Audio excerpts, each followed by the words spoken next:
भाई और बहनों, आज का वीडियो हल्का नहीं है। आज का वीडियो वो नहीं है जिसे आप खाना खाते खाते सुन ले और बोल दे हाँ ठीक है समझ गया। ठीक है समझ गया। आज का वीडियो वो है जिसमें हर 5 मिनट में आपको लगेगा कि रुकिए, यहाँ तो कहानी पलट गई। इसलिए आराम से बैठिए, मोबाइल चार्ज में लगाइए, क्योंकि जो आज हम खोलने जा रहे हैं वो सिर्फ पश्चिम बंगाल की राजनीति नहीं है, यह आज के भारत की राजनीति का पूरा एक्सरे बिना एनेस्थीसिया। अब जरा उस सीन से शुरुआत करते हैं जिसने पूरे देश को दो हिस्सों में बांट दिया। सुबह के करीब 11:30 बजे कोलकाता की लाउडन स्ट्रीट, जहां सत्ता की इमारतें भी थोड़ा रुक कर सांस लेती है, तभी कुछ सरकारी गाड़ियां आकर रुकती हैं। अंदर से उतरते हैं ईडी के अफसर। सच बोले तो आज के भारत में ईडी की रेट कोई शौक नहीं देती, लोग बस यही पूछते हैं कि आज किसका नंबर है। लेकिन तभी कहानी में ऐसा ट्विस्ट आता है कि पूरे देश का माथा ठनक जाता है। उसी रेट के बीच में बिना किसी पूर्व सूचना के खुद राज्य की मुख्यमंत्री वहां पहुंच जाती है। न कोई प्रवक्ता, न कोई पार्टी नेता, सीधा बॉस लेवल एंट्री, हाथ में लैपटॉप, हार्ड ड्राइव और फाइलों का पुलिंदा, और कैमरे के सामने वो लाइन जो इतिहास में दर्ज हो गई, ये मेरा डेटा है, मेरी पार्टी का दिमाग है, इसे हाथ मत लगाना। अब जरा रुक कर सोचिए, भारत में आपने बहुत कुछ देखा होगा, मुख्यमंत्री धरने पर, मुख्यमंत्री प्रेस कॉन्फ्रेंस में, मुख्यमंत्री विधानसभा में चिल्लाते हुए, लेकिन मुख्यमंत्री किसी जांच एजेंसी की रेड के बीच में जाकर उसे रोकने की कोशिश करे, यह आपने शायद पहली बार देखा होगा। और यही से देश दो हिस्सों में बढ़ गया। एक तरफ वो लोग जिन्होंने कहा कि ये लोकतंत्र की हत्या है, क्योंकि केंद्र सरकार जांच एजेंसियों के जरिए विपक्ष को डराकर चुनाव जीतना चाहती है। दूसरी तरफ वो लोग जिन्होंने कहा कि ये संविधान की हत्या है, क्योंकि अगर मुख्यमंत्री खुद कानून को रोकने खड़ी हो जाएंगी तो फिर कानून का राज किस बात का। और इन दोनों शोरों के बीच खड़ी है आम जनता। ना वो ईडी है, ना वो टीएमसी है, ना वो बीजेपी है। वो बस चाय की दुकान से लेकर सोशल मीडिया तक एक ही सवाल पूछ रही है, असल में हुआ क्या, सच क्या है। अब इस सवाल का जवाब ढूंढने के लिए हमें थोड़ा पीछे जाना पड़ेगा, क्योंकि ममता बनर्जी बार बार एक शब्द इस्तेमाल कर रही है, वाटरगेट। अब वाटरगेट कोई बंगाली मुहावरा नहीं है, ये राजनीति का वो भूत है जिसने दुनिया के सबसे ताकतवर राष्ट्रपति को भी घुटनों पर ला दिया था। साल 1972 अमेरिका राष्ट्रपति थे रिचर्ड निक्सन, उनकी कुर्सी हिल रही थी, चुनाव हारने का डर था, और जब सत्ता डरती है तो नैतिकता सबसे पहले छुट्टी पर जाती है। निक्सन ने अपने जासूस विपक्ष के दफ्तर में भेजे। मकसद साफ था, माइक लगाओ, फाइलें चुराओ और जान लो कि सामने वाला अगला दाव क्या खोलने वाला। लेकिन किस्मत ने साथ नहीं दिया, चोरी पकड़ी गई, नाम पड़ा वाटरगेट स्कैंडल, और नतीजा यह हुआ कि दुनिया के सबसे ताकतवर आदमी को इस्तीफा देना पड़ा। अब कट टू भारत 2026 पश्चिम बंगाल। ममता बनर्जी कह रही है कि वही गलती यहां दोहराई जा रही है। फर्क बस इतना है कि तब कागजी फाइलें थी, आज डिजिटल डेटा है, तब टेप रिकॉर्डर था, आज हार्ड ड्राइव है, तब व्हाइट हाउस था, आज डिजिटल इंडिया है। उनका आरोप है कि भारतीय जनता पार्टी जानती है कि वो बंगाल में राजनीतिक तौर पर टीएमसी को नहीं हरा सकती, इसलिए प्लान बी चल रहा है, और वो है एजेंसियों के जरिए चुनावी दिमाग तक पहुंचने का। अब आते हैं उस दिन पर जिसने दिल्ली से कोलकाता तक सियासी भूचाल ला दिया। 8 जनवरी सुबह 11:30 बजे ईडी की टीम पहुंचती है प्रतीक जैन के घर और दफ्तर। प्रतीक जैन कोई नेता नहीं है, वो है आईपैक के सीनियर डायरेक्टर, वही आईपैक जो ममता बनर्जी की पार्टी का चुनावी ब्रेन है। पिछली बार भी यही मशीन मैदान में थी जब इसे प्रशांत किशोर चला रहे थे। ईडी का आधिकारिक तर्क यह है कि वो फाइनेंशियल इरेगुलरिटीज और मनी लॉन्ड्रिंग की जांच के लिए पहुंचे थे। लेकिन तभी कहानी में एंट्री होती है ममता बनर्जी की और पूरा नैरेटिव बदल जाता है। अब यहां से असली हाईटेक राजनीति शुरू होती है। आज चुनाव भाषणों से नहीं जीते जाते, आज चुनाव डेटा से जीते जाते हैं। आईपैक सिर्फ पोस्टर नहीं छपवाता, वो वोटर का दिमाग पड़ता है, कौन सा बूथ नाराज है, कौन सा खुश है, किस इलाके में कौन सी जाति निर्णायक है, किस विधायक की इमेज डूब चुकी है, किसका टिकट कटेगा, किसे प्रमोट किया जाएगा, कौन सी योजना कब लॉन्च होगी। बंगाल के करीब 7 करोड़ वोटर का पूरा मनोवैज्ञानिक नक्शा।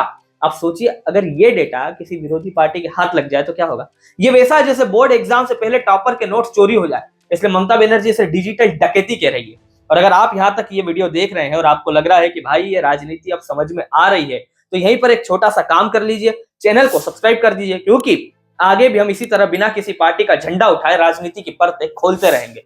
तो वापिस आते हैं कहानी पर। तो राजनीति सिर्फ डेटा से नहीं चलती, राजनीति चलती है पैसे से, विटामिन एम।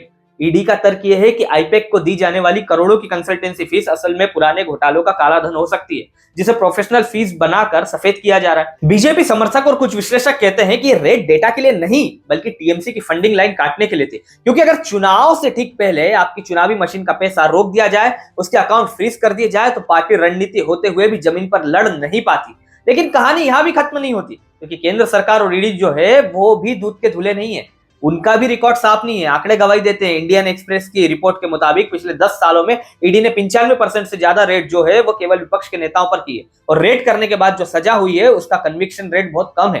तो सवाल ये है कि क्या ईडी का रेड करने का मकसद सजा दिलाना है, करप्शन एक्सपोज करना, या फिर हेडलाइन बनाना है, या चुनाव से पहले माहौल खराब करना। ये सवाल बड़ा महत्वपूर्ण है, और साथ ही सवाल बीजेपी की वॉशिंग मशीन को लेकर भी है, क्योंकि बंगाल में शुभेंदु अधिकारी का नाम हर कोई जानता है। आज वो बीजेपी के बड़े नेता, लेकिन जब वो कल टीएमसी में ममता के राइट हैंड थे तो उन पर भी एक केस चल रहा था।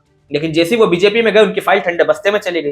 हालांकि यहाँ पर हमें ईडी के पीएमएलए कानून की ताकत को समझना होगा। बाकी जांच एजेंसियों में एजेंसियों को साबित करना पड़ता है कि सामने वाला व्यक्ति कसूरवार है, लेकिन जब बात ईडी की आती है तो ईडी के पीएमएलए के सेक्शन 45 के तहत आरोपी को तब तक जमानत नहीं मिलती जब तक वो खुद अपने आप को निर्दोष साबित ना कर दे। मतलब ईडी अगर किसी को उठाती है तो जेल जाना आसान है, बाहर आना बड़ा मुश्किल है। इसलिए आज के नेता जो है वो पुलिस से रत्ती भर नहीं डरते, लेकिन वो ईडी से कांपते हैं, क्योंकि ईडी के मामले में उन्हें खुद ही साबित करना है कि भाई साहब मैं बेकसूर हूं। और ईडी का जब कन्विक्शन रेट खराब होता जा रहा है कि 95% विपक्षी नेताओं पर रेड मारी गई और उसके बाद सजा कम को मिली, तो सवाल उठता है कि इन सबका मकसद क्या है, इंसाफ या इमेज मैनेजमेंट?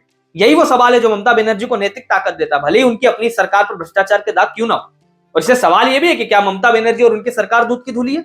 जवाब है बिल्कुल नहीं। हम उन तस्वीरों को नहीं भूल सकते जब ममता के बेहद करीबी मंत्री पार्थ चटर्जी के घर से करोड़ों के नोटों के पहाड़ मिले थे, 50 करोड़ कैश मिला था। हम राशन घोटालों को नहीं भूल सकते जहां गरीबों के हक का चावल चोरी करके खुले बाजार में बेच दिया गया। हम संदेश खाली को नहीं भूल सकते।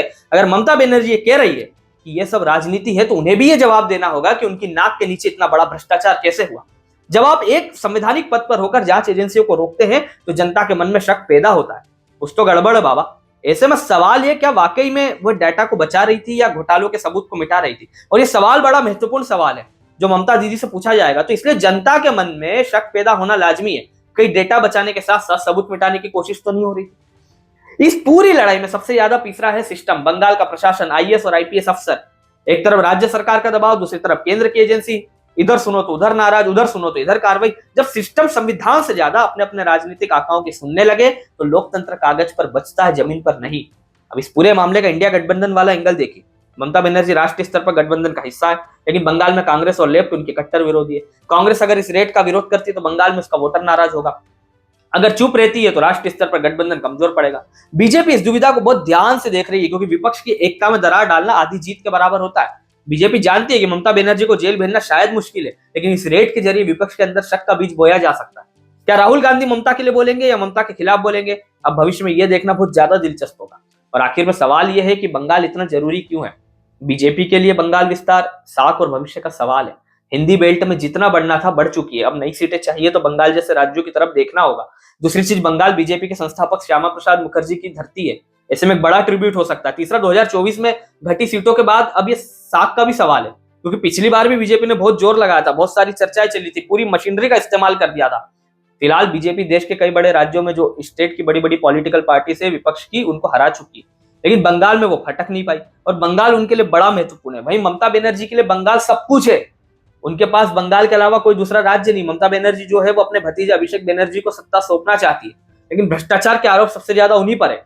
ऐसे में अगर सरकार जाती है तो फिर कोर्ट कचहरी का चक्कर जो है काफी ज्यादा बढ़ने वाला, और कहानी बहुत मुश्किल है। फिर उसके बाद हो सकता है उसके बाद लेफ्ट वाले वापसी कर ले, हो सकता है कांग्रेस उसके बाद मजबूत हो जाए। फिर सबको पता है बीजेपी जा जाती है वो पानी की तरफ फैल जाती है, फिर वो हटती नहीं है।